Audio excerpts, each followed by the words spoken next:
జై శ్రీరామ్.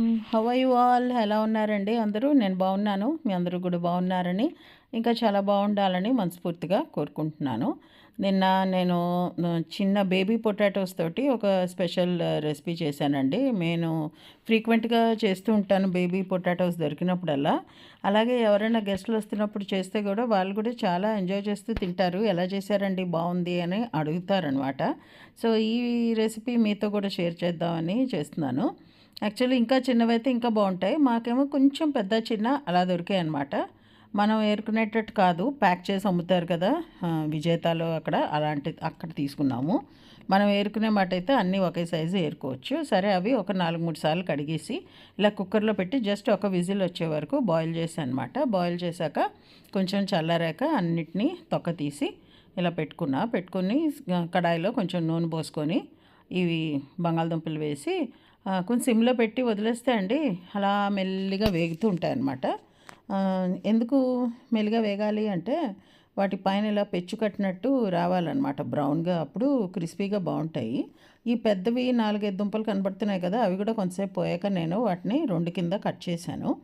ఈ లోపలేమో మనం మసాలాకి నేను మళ్ళీ వీడియో తీస్తున్నానండి, మర్చిపోయి ఉల్లిపాయలు 4 తీసుకున్నానండి. 4 ఉల్లిపాయలు, సరిపడా ఉప్పు, పసుపు ఇందులో వేశాను, జీలకర్ర కొంచెము. ఇప్పుడు కారం వేస్తున్నాను.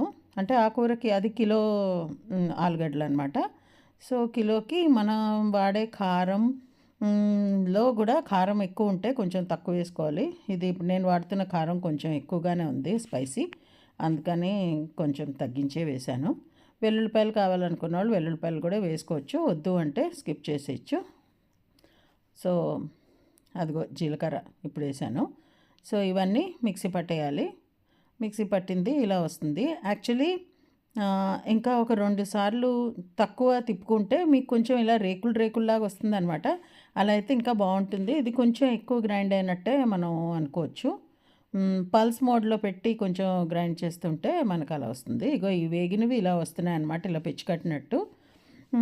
ఇలా కాకుండా కొంచెం తొందరగా అయిపోవాలి కూర, మాకు అలా సిమ్లో పెట్టి గంటల సేపు వేయించడానికి టైం ఉండదు, వర్కింగ్ ఉమెన్ అలా అనుకుంటే ఏం చేయాలంటే డీప్ ఫ్రైకి ఆయిల్ పెట్టుకొని అందులో వేయించేసుకోవచ్చు. అదేమి ఎక్కువ నూనె పీల్చదు, ముందు పీల్చిన తర్వాత వదిలేస్తుంది అనమాట. ఫ్రై అయ్యే వాళ్ళకి నూనె అయితే ఎడిషనల్గా తీసుకున్నది ఏమి ఉండదు. సో 3/4 ఆలు ఫ్రై అయిపోయిన తర్వాత ఈ మసాలా మనం గ్రైండ్ చేసి పెట్టుకున్నది కూడా ఇందులో వేసేసి కలిపేసుకోవాలి. తర్వాత మరి ఉల్లిపాయలు కూడా కొంచెం వేగాలి కదా, సో ఇంకొక 5-6 నిమిషాల పాటు మళ్ళీ వేయించుకుంటే కూర రెడీ అయిపోతుంది. మేమే కాబట్టి నేను ఇలా చేశానండి. గెస్ట్లు వస్తున్నారు అంటే మటుకు తప్పకుండా నేను కూడా డీప్ ఫ్రై చేస్తాను. అది ఆయిల్ అయితే అస్సలు పీల్చదు, టేక్ మై వర్డ్స్. ఎందుకంటే అలా కూడా చాలాసార్లే చేసి ఉన్నాను నేను. సో ఇది సింపుల్ రెసిపీ ఇవాళ మీకు నేను షేర్ చేస్తున్నాను. నచ్చితే ఇప్పుడు బేబీ పొటాటోస్ మార్కెట్లో అవైలబుల్ ఉన్నాయి కాబట్టి మీరు ట్రై చేస్తారని చెప్తున్నా. సో ఇదండి ఈరోజు నా వీడియో. మీకు నచ్చింది అనుకుంటా. నచ్చితే please like, share, comment, hype and subscribe to my channel Varahi World. Signing off for today folks. Jai Hind.